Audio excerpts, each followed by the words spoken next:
Hey guys, welcome back. Fast Monty's Garage. Today we're going to talk about Autometer gauges.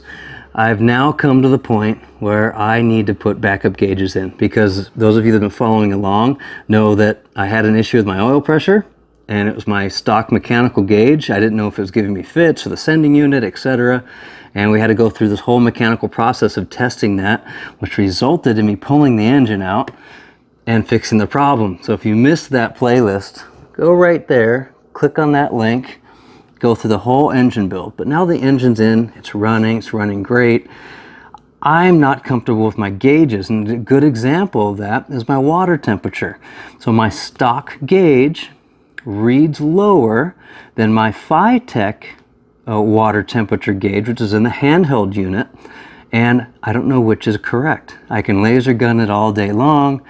It'll be a varying amount up to 30 degrees in either direction. So my plan is to put a gauge in to tell me exactly what my water temperature is. So speaking of Phytech, I also want to know what the fuel pressure is at all times, just in case. So those are the three gauges I want in my car: oil pressure, water temperature, and fuel pressure. Okay, so that's me. You guys may have a different application or want to know how to put those in. Now, when it comes to selecting a gauge, there's basically three different technologies. One is called air core. When you see that on a gauge, it usually has like a 90-degree sweep, almost like our stock gauges. That works very similarly, where you have a sending unit that it relies on the ground connection to your battery, and based on the resistance it will tell the gauge what to read out. So you need an adequate ground, and you can't use Teflon tape, etc., etc. The other way is to use a digital stepper motor. Those are the most robust and most expensive because it doesn't need ground path.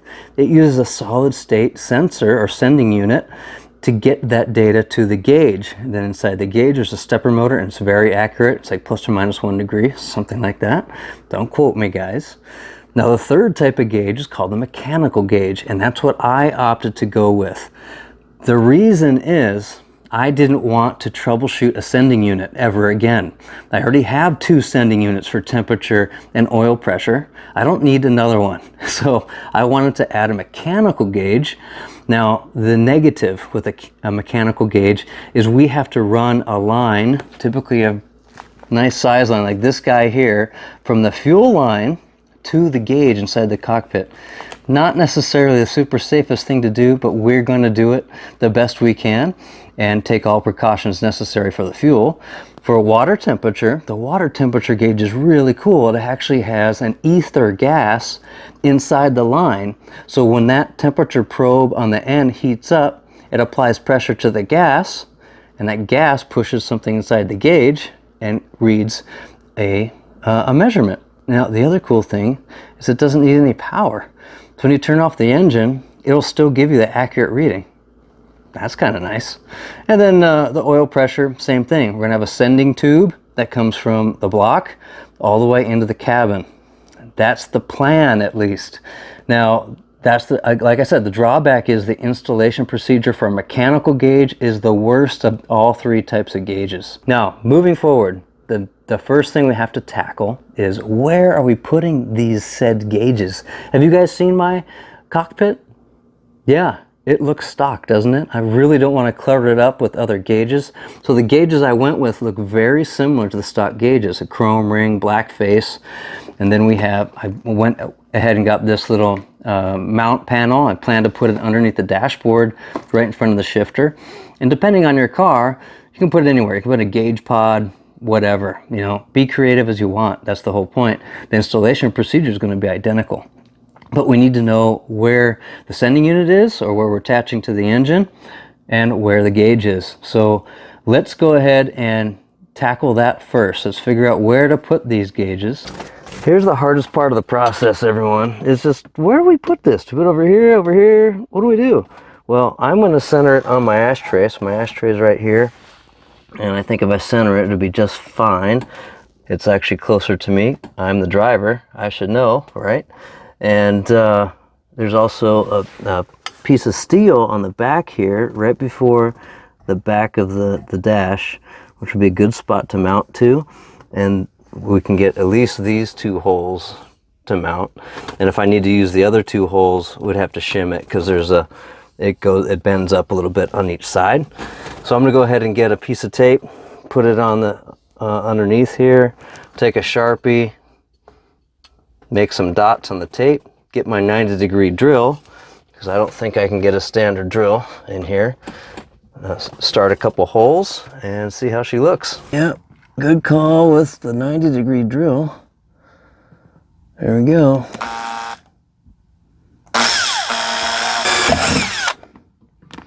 Got that one.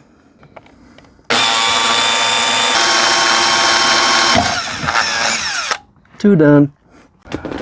Oh yeah, that worked perfectly. Those 2 screws are super sturdy. So I'm completely satisfied with that. And now that I look at it, yeah, I'm gonna have to paint this. I don't want it black. I want it like this color. So I had to paint all the plastic parts and stuff when I did all the installation. So if I still have the paint left, I'm gonna paint this. We'll see.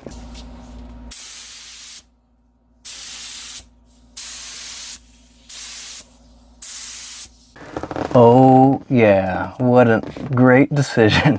That looks so much better. And good point to you guys that are customizing. You know, just taking that little extra step to make it different and unique sets you apart. I love it. That was so easy to do too. Okay, so let's go dive into the box and see what's in the temperature gauge box. Let's see what comes in this box, shall we, guys? The problem is gonna be, remember, it's mechanical, so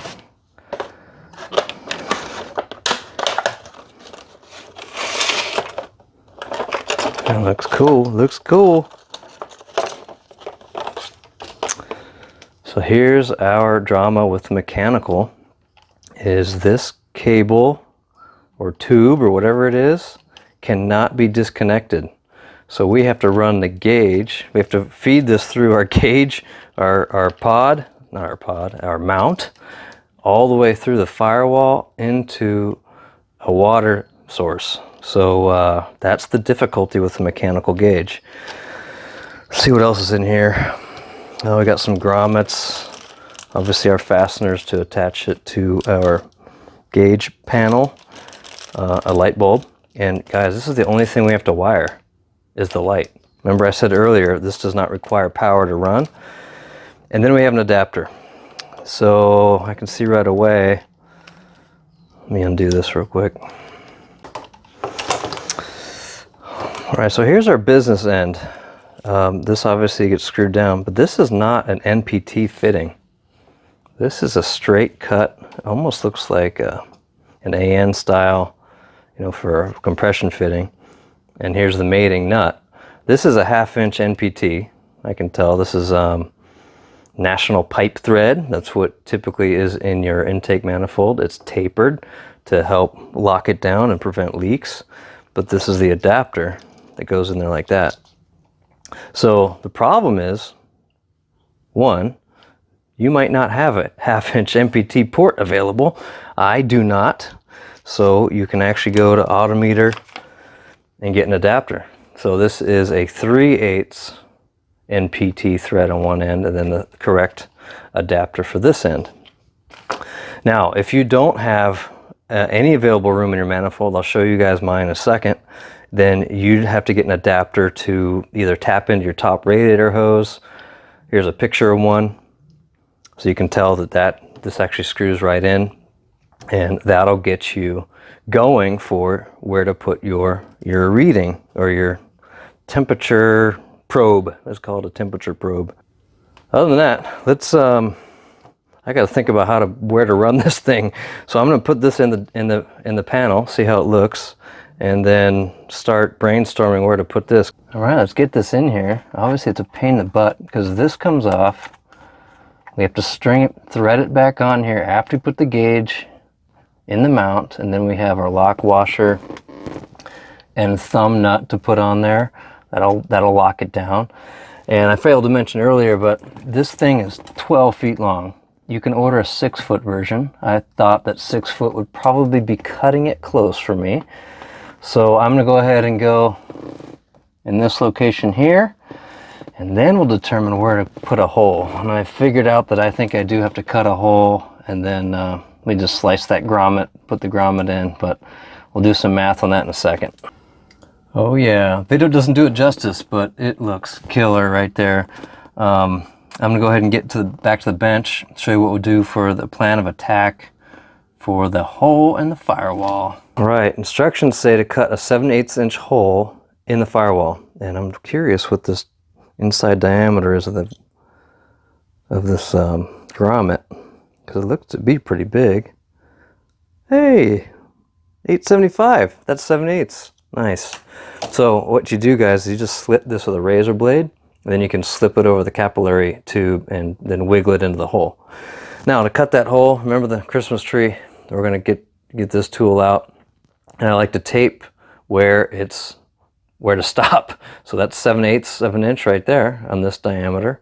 So I'm gonna go find a hole. I know I have a hole already in the firewall from, I think, one of the firewall mounting clips or the insulation clips from days past. So I'm gonna use one of those holes, so it's already like 3/8 of an inch diameter. So that's a good starting hole. All right, here's that pre-existing hole. I know it's tough to see. It's probably in the shadow. It's right up here above the accelerator, and which I'm okay with because I can loop the line up and around out of the way of the whole mechanism. So don't you worry. Before I get to cutting, I like to put a shop rag down, because that will catch most of the shrapnel so it doesn't get stuck in your carpet. And then obviously you can vacuum up the rest. Let's get to work. All right, I'm gonna clean up my mess and start plumbing. All right, I got my probe run to the front of the engine. And lucky for me, I have 3 ports. So this is a Torquer 2 intake manifold that I cut up, but I have the temperature sending unit for the Phytech system, the standard gauge in my dash, and a port, a 3/8 MPT port for our new fitting. As I mentioned earlier, if you need to tap into your radiator hose, then there's fittings for that too. Other thing to note, be very careful that you don't put a sharp bend in this capillary tube, because there's actually a copper tube in there, and it's obviously a small diameter. If you make it too sharp of a turn, it'll break. It'll be too brittle. So just be cautious of that. So I'm going to go ahead and put my adapter in, and I like to put a little bit of thread sealant on there. I don't use Teflon tape. I actually never use Teflon tape unless it's fuel approved. What I love to use is this stuff from Russell. It's an anti-seize, also thread sealant, 600 degree temperature range. So that's what I put on here. All right, that's nice and snug. And obviously, guys, it goes without saying, drain half of your fluid out of your radiator so it doesn't come out when you have this plug open. And so now I'm just going to be delicate with our tube. Put our probe in, and this happens to be a 6AN fitting. So I'll use my AN wrench, snug that down, and we are in business. So I'm going to do my best to route this delicately. I have a wire harness right here. I'm going to hide it underneath that wire harness, and then go back in the cab and then run that extra tubing into a coil and hide that coil underneath the dash. All right, remember our grommet? So you just take a razor blade, slice it, put it on our tube. Obviously run it up the tube, and you're probably gonna have to wiggle it on there. There we go, grommet's in. I got it all tucked away, all looped up behind there with a Velcro strap, just in case I have to get it out. And you know what that means, guys? Let's start this thing and test this gauge. All right, guys, I checked my wiring, the wires that I was messing with underneath the dash in the engine compartment. Got my Pontiac unit out, so I'm going to set up my gauges just so I can see the coolant. Oh, are you kidding me? I didn't put the coolant back in. Be right back. Seriously guys, you got to work on our communication. I almost started the car without putting the coolant back in. Man, I can't believe it. But in all seriousness, I usually leave my coolants and stuff that I need to do in a designated area in my garage.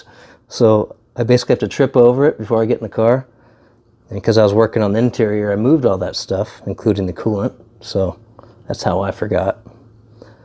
But next time, do your best, scream at me or whatever. Stupid. All right, guys, that was idiotic. I'm glad we thought of that.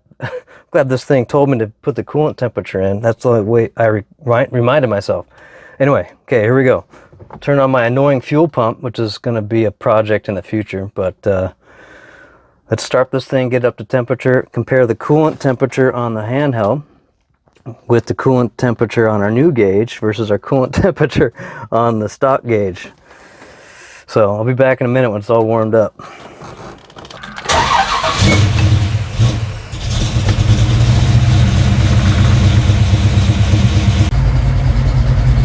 All right, here we go, guys. It is about 10 degrees high on the Pontiac unit, so thank God. Let me show you what it is on my other gauge. And that one's low. That's basically saying it's 145. So at least we have a good temperature gauge now. That's awesome. I told you I didn't trust my gauges. Oh my gosh, the Pontiac gauge was reading too high. My old school analog gauge is reading too low, and we can fix that in probably a later episode. But I'm so excited I got a real temperature reading. And now we can play with my fan settings on the Pontiac system because now I know it's 15 too high, etc., etc. Awesome. Now, that was mechanical gauge. As we talked about the 3 different gauges, that's the hardest one to install. So now you know. That's what you have to do for mechanical. That means the other 2 are easier because they're just sending units and using wires. And as you saw, that temperature readout was with no power. That's how they work. You don't need power for those mechanical gauges. Awesome. Man, I love it. Okay, I didn't forget the light bulb either. I'm going to do that after I get all 3 gauges installed, splice them all together, get that working. Yes. Next episode. Oil gauge, oil pressure. I'm going to take their reading from the back of the block. Those of you guys are Pontiac guys know what I'm talking about. If you don't, hey, we're all going to learn something. Got to pull the distributor to get at it.